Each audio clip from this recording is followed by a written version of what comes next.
அனைவருக்கும் வணக்கங்க. எல்லாரும் எப்படி இருக்கீங்க? நல்லா இருக்கீங்களாங்க? இன்னைக்கு இந்த வீடியோல ஒரு ஒன் டே விளாக் தாங்க பார்க்க போறோம்.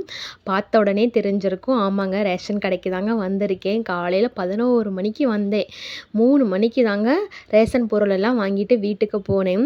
எப்போ ரேஷன் கடைக்கு போனாலுமே ஜென்ஸ் வரிசையில் கும்பலே இருக்காது. லேடீஸ் வரிசையில் தான் ஏகப்பட்ட கும்பல் இருக்கும். எனக்கு ஒரு ஐடியா தோணுங்க. ஜென்ஸ் வந்து ஒரு ஆள்னா லேடீஸ் 2 ஆள். ஏன்னா ஜென்ஸ் கூட ஒரு வேலை தாங்க. ஆனால் அந்த லேடீஸ்க்கு 1008 வேலைங்க.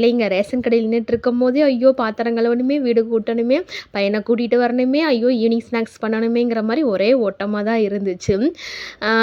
ஜென்ஸ் ஒரு ஆள், லேடீஸ் 2 பேர் விட்டால் நல்லாயிருக்கும். பெண்களுக்கு ஒரு முன்னுரிமை கொடுக்கலாம். ஏன்னா ஜென்ஸ் வரிசையில் கும்பலே இருக்காதுங்க. அவங்க நிற்கவே மாட்டாங்க. அப்படியே பதிகிற இடத்துல வந்து அப்படியே பதிஞ்சிட்டு போயிடுவாங்க. லேடீஸ் கும்பல் தான் நிறையாவே இருக்கும்.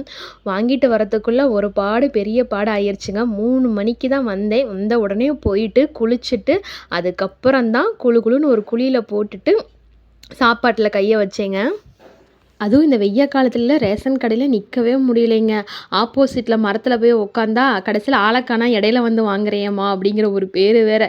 வெயிலே நின்று வாங்கிட்டு வரதுக்குள்ளே செம்ம டயர்டுங்க. வந்தோடனே குளிச்சுட்டு ரசமும் அப்பளம் பொரித்து சாப்பிட்டு தம்பி ஸ்கூலுக்கு போயிட்டேங்க. தம்பி ஸ்கூலில் ஆதார் கார்டு வந்து அப்டேட் பண்ணுறாங்களாமா. சரி, அது ரொம்ப டிலே ஆகிட்டே இருந்துச்சுங்க. வேலை இருந்துக்கிட்டே தான் இருக்கும். இன்றைக்கி இந்த வேலையை முடிச்சிடலாம் அப்படின்ட்டு ஆதார் கார்டை வந்து அவனுக்கு அப்டேட் கொடுத்துட்டு அப்படியே இது வந்து ஈவினிங் போலேங்க. எப்போ பார்த்தாலும் அர்ஜென்ட் ஆர்டர் தான் வரும். கொடுத்துட்டு எனக்கு சாயந்தரம் வேணும் சிஸ்டர் அப்படின்னு சொல்லுவாங்க. நம்ம ஏதோ ஒரு வேலையை கமிட் பண்ணி வச்சுருவோம். அப்புறம் இந்த வேலை வரும்போது வீட்டு வேலை நின்றோம். அப்படி தாங்க எனக்கு போச்சு. ஒரு 4 புது நைட்டி, ஒரு டாப்ஸு, அப்புறம் ஆல்ட்ரேஷனுக்கு ஒரு ஃபேண்ட்டு வந்துருந்துச்சுங்க. இதெல்லாம் ஸ்டிச் பண்ண சொல்லி கேட்டாங்க. கரண்ட் மிஷின் தான், டக்கு டக்குன்னு முடிச்சிடலாம்.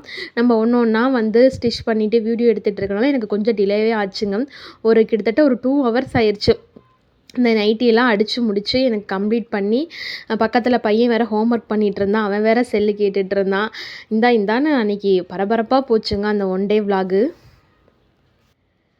இந்த நைட்டி வந்துங்க சுடிதார் டாப் மாதிரி ஷேப் எடுத்து அடிக்க சொல்லியிருக்கிறாங்க. அதுதான் இன்றைக்கி இந்த வீடியோவில் பார்க்க போகிறோங்க. எப்போ நைட்டி ஆல்ட்ரேஷனுக்கு வந்தாலும் சுற்றி வர எக்ஸ்ட்ரா ஒரு தையல் போட்டுட்டு சைடில் மட்டும் ஒரு தையல் வந்து நடிப்பேங்க. போன வீடியோலேயே சொல்லியிருந்தேன். கிலோ மடித்து அடித்தேன்னா 25 ரூபா வாங்குவேங்க. நார்மலாக சைடு தையல் மட்டும் ஓட்டுற மாதிரி இருந்தால் 20 ரூபா வாங்குவேங்க. இப்போ 4 நைட்டி அடித்தேன் பார்த்திங்கன்னா, அந்த 4 நைட்டிலையுமே வந்து கஸ்டமர் நல்லா சுடிதார் டாப் மாதிரி எனக்கு இந்த இடத்துல பெண்டு வரணும் அப்படின்னு சொல்லி கேட்டிருக்காங்க. அதை எப்படி மார்க் பண்ணுறது அப்படிங்கிறத இந்த வீடியோவில் ஷேர் பண்ணிக்கிறேங்க. அவங்க கையோட சுற்றளவு வந்து 7 இன்ச்சு. நைட்டிக்கு வந்து ஒரு 1.5 இன்ச்சு லூஸாக இருந்தால் தான் கம்ஃபர்டபுளாக இருக்கும். சுற்றளவு வந்து 7 இன்ச்சு மார்க் பண்ணிக்கிறேங்க.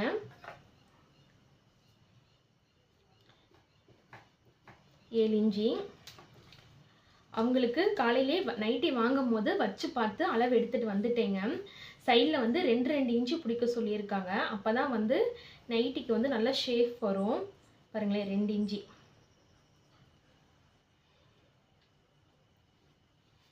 இப்படி 2 இன்ச்சு வந்து ஹிப்பு வரைக்குமே நீங்கள் ஒரு மார்க் பண்ணி ஒரு சின்ன சின்ன டாட் மாதிரி வச்சுக்கோங்க.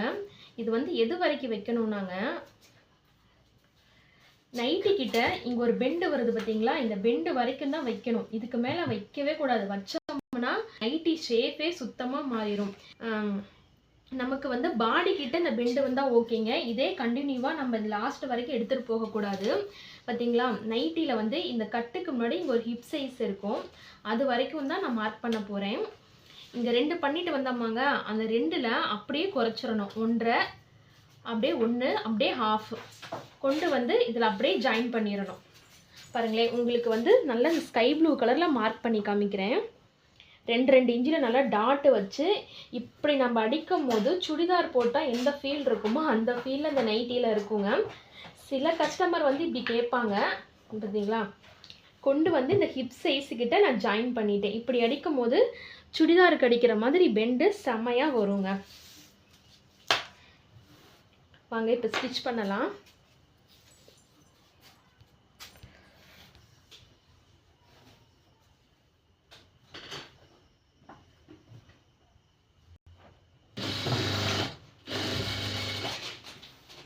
இந்த இடத்துல பேக் ஸ்டிச் போட்டு அடிச்சுட்டு அதே மாதிரி இப்போ இந்த இடத்துலையும் ஒரு பேக் ஸ்டிச் போட்டுக்கலாங்க. நான் அந்த மார்க் பண்ணது மேலே அடிச்சுட்டு வரேன் பாருங்களேன்.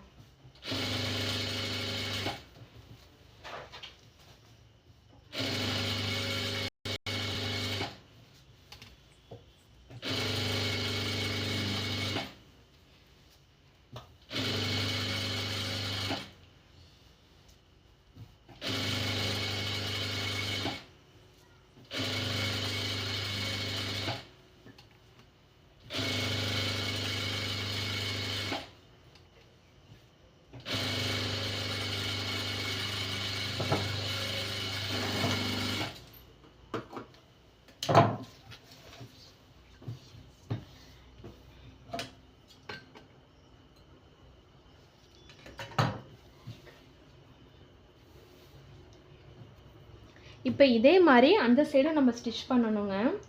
இப்போ இந்த இடத்துல வந்து நான் அந்த முடிச்சிருக்கேன் பார்த்தீங்களா, அதே மாதிரி அடையாளப்படுத்திக்கிறேன். அதே மாதிரி அந்த சைடும் மார்க் பண்ணி கை சுற்றளவு 7, அதே மாதிரி 2 சைடில் வந்து இன்ச் மார்க் பண்ணி நான் வளைச்சி அடிச்சுக்கிறேங்க. இதே மெத்தடில் நீங்கள் டாப்லேயும் பயன்படுத்தலாங்க. நிறையா பிகினராக இருக்க சிஸ்டர் தான் நம்ம வீடியோ பார்த்து சப்போர்ட் பண்ணிகிட்ருக்கீங்க. ப்ளீஸ் இந்த வீடியோ உங்களுக்கு பிடிச்சா மறக்காமல் ஒரு லைக் பண்ணுங்கள். அடுத்தடுத்து வீடியோ போட எனக்கும் மோட்டிவேஷ்னலாக இருக்குங்க. அதனால தான் ஒரு சின்ன விஷயம் ஸ்டிச் பண்ணால் கூட உங்களுக்கு வந்து நான் வீடியோவாக எடுத்து நான் போடுறேங்க. டைலர் பிகினராக இருக்கிறவங்க எந்த ஒரு ஆல்ட்ரேஷன் ஒர்க்கு வந்தாலுமே விட்டுறாதீங்க. ஏன்னா நம்ம வந்து ஸ்டார்டிங்கில் கைலி வெட்டி தான் அடிக்க தெரியும், நைட்டி தான் அடிக்க தெரியும், நமக்கெல்லாம் பாவாடை அடிக்க தெரியாது அப்படின்ட்டு நம்ம வந்து எந்த ஒர்க்கையுமே தட்டி கழிச்சிட வேண்டாங்க. டைலரிங்னு இறங்கிட்டால் துணியில் சம்மந்தப்பட்ட அனைத்து வேலைகளையுமே நம்ம வந்து 1 by 1 வந்து கற்றுக்கலாங்க. டைலரிங்கே நமக்கு வந்து வழி நடத்தி கூட்டிகிட்டு போயிடுங்க. அதனால் ஸ்டார்டிங்கில் இருக்கீங்கன்னா போக போக எல்லாமே ஒன்று ஒன்றா கற்றுக்கலாங்க. இப்போ வாங்க எல்லா நைட்டியும் அடிச்சுட்டேன், அப்படியே பார்த்துட்டு வந்துடலாம். நான் போன வீடியோலேயே சொல்லியிருப்பேங்க, நல்லா பெண்ட் பண்ணி டாப்ஸ் மாதிரி அடித்தா சுருக்கு தெரியும் அப்படின்ட்டு. இப்போ பாருங்களேன், உங்களுக்கு பார்க்கும் போதே தெரியும் பேக் சைடு வந்து அந்த பெண்டு வந்து எவ்வளோ சுருக்கமாக இருக்குது அப்படிங்கிறனால. ஏன்னா உள்ளே வந்து ஒரு 2.5 இன்ச்சுக்கு வந்து கிளாத்தை வந்து உள்ளே நம்ம வந்து வளைச்சி அடிச்சிருக்கனால தான் அந்த சுருக்கம் வருதுங்க. அது நம்ம போட போட சரியாக போயிடும். அவங்களுக்கு வந்து அந்த ஷேப் கிடைக்கணுங்கிறனால நம்ம அப்படி ஸ்டிச் பண்ணால் தான் நமக்கு வந்து அந்த அவங்க கேட்டதுக்கு மாதிரி நம்ம சாட்டிஸ்ஃபைட் பண்ணி கொடுக்க முடியுங்க. கஸ்டமர் கேட்ட மாதிரியே அடித்து கொடுத்தாச்சுங்க. இப்போ எல்லாமே பேக் பண்ணியாச்சு. அவங்க விடிய காலையில் ஊருக்கு போகிறாங்க. அதனால் நைட்டாக போய் டெலிவரி பண்ணிட்டு வந்துடலாம் அப்படிங்கிறனால வேகமாக அடிச்சிட்டு இருந்தேன். இதுக்கப்புறம் தான் வீட்டு வேலை, சமையல் வேலை எல்லாமே பார்க்கணும். டாப்ஸ் ஒன்று கொடுத்துருந்தாங்க கடையில், அவங்களே ஆல்ட்ரேஷன் பண்ணி தான் கொடுத்தாங்க. தையல் சரியில்லை அப்படின்னு சொல்லிட்டு இப்போ நம்மள்ட்ட ஒரு தையல் போட சொல்லி கொடுத்துருக்காங்க. இங்கே கடையில் தைக்கும் போது கொஞ்சம் பெருசாக போடுவாங்க. நம்ம வீட்டில் தைக்கிறவங்க கொஞ்சம் வந்து சின்ன ஸ்டிச்சஸாக போடுவோங்க. அப்போ வந்து சீக்கிரம் உங்களுக்கு பிரியாது அப்படிங்கிறனால அது மேலேயே ஒரு தையல் மட்டும் ஓட்டி கொடுத்துருங்க சிஸ்டர் நாங்கள். அதனால் அந்த டாப்ஸையும் வந்து அடித்து இப்போ எல்லாமே கம்ப்ளீட் பண்ணியாச்சுங்க. டாப்ஸ் அடிக்கிறதுக்கு வந்து 20 ரூபா வாங்குவீங்க. இப்போதைக்கு இவ்வளோ தான் வாங்கிட்டு இருக்கேன். பார்ப்போம், ஃப்யூச்சரில் வேணால் இதிலேருந்து ஒரு 5 ரூபா 10 ரூபா வந்து இன்க்ரீஸ் பண்ணிக்கலாம் அப்படின்ட்டு ஒரு ஐடியாவில் இருக்கேங்க. போயிட்டு இப்போ டெலிவரியை கொடுத்துட்டு வந்தாச்சுங்க. அப்புறம் இது வந்து ஒரு பழைய நைட்டிங்க. நைட்டி குவாலிட்டியும் கிளாத்தும் ரொம்பவே நல்லாயிருக்கு சிஸ்டர். ஆனால் ஜிப்பு மட்டும் போயிருச்சு அப்படின்னு சொன்னாங்க. இங்கே இந்த நம்ம டவுனுக்குள்ளேலாம் பட்டன் கடை, காஜா கடை, பட்டன் ஹவுஸு அப்படின்னு சொல்லிட்டு நிறையா கடை எங்காச்சும் ஒரு மூலையில் இருக்குங்க. அந்த கடையில் போயிட்டு நைட்டி வைக்கிற ஜிப்புன்னு கேட்டாவே கரெக்டாக அதுக்கு அளவாக கொடுத்துட்றாங்க. இங்கே இதை வந்து உங்களுக்கு ஒரு ஸ்டிச்சிங் வீடியோவாக போடலான்னு பார்த்தேன். ஆனால் இது வைக்கிறதுக்கு தான் எனக்கு ரொம்ப கஷ்டமாக போச்சு. அந்த ஜிப்பு வந்து நழுவிக்கிட்டே போச்சுங்க. அப்போ வந்து என்னால் வீடியோவில் வந்து கவனம் செலுத்த முடியல. இந்த ஜிப்பை மட்டும் நல்லபடியாக வைக்கணுங்கிற தாட்டு தான். இதான் ஃபஸ்ட் டைம் வந்து நான் ஜிப்பு வச்சேங்க. ஜிப்பு வந்து கடையில் வந்து 10 ரூபாங்க. நான் ஸ்டிச் பண்ணுறதுக்கு 20 ரூபா வாங்கிட்டேங்க. வச்சதுக்கப்புறம் பாருங்களேன், ரொம்ப ஃபினிஷிங்கும் அது எல்லாமே சூப்பராக வந்துச்சுங்க. அப்புறம் அந்த வேலையெல்லாம் முடிச்சுட்டு ரேஷன் கடைக்கு போனனால பாத்திரமே விளக்கலையாங்க. வேலை வந்து சரியாக போச்சு எனக்கு. அதனால் வந்து நின்றுக்கிட்டெல்லாம் விளக்க முடியாதுன்னு அள்ளி எல்லாத்தையும் வெளியில் போட்டுக்கிட்டு உட்காந்து பாத்திரத்தை பூரா கழுவி கமுத்தி வச்சதுக்கப்புறம் தான் அடுத்த வேலைக்கே போனேன். அப்போ தான் மைண்டும் ரிலாக்ஸாக இருந்துச்சு. நல்ல வேலைங்க, காலையில் வச்ச சாப்பாடு கொஞ்சம் ரசமும் இருந்துச்சு. அது கூட தக்காளி கடைஞ்சு நைட் டின்னரை வந்து ஏகபோகமாக முடிச்சு விட்றலாம். இன்னும் போயிட்டு இட்லி தோசையெல்லாம் ஊற்றிட்டு இருக்க முடியாதுன்னு ஸ்மார்ட்டாக வந்து யோசனை பண்ணி தக்காளி மட்டும் கடைஞ்சாச்சுங்க. அது இல்லாமல் தக்காளி வீட்டில் நிறையா வேற கிடந்துச்சு. வெம்பி போயிருதுங்க ரொம்ப நாளைக்கு விட்டு வச்சுருந்தாலும். அதனால் ஒரு முறுக்கு கடிச்சிக்கிட்டு நைட்டு டின்னரை சூப்பராக முடிச்சாச்சுங்க.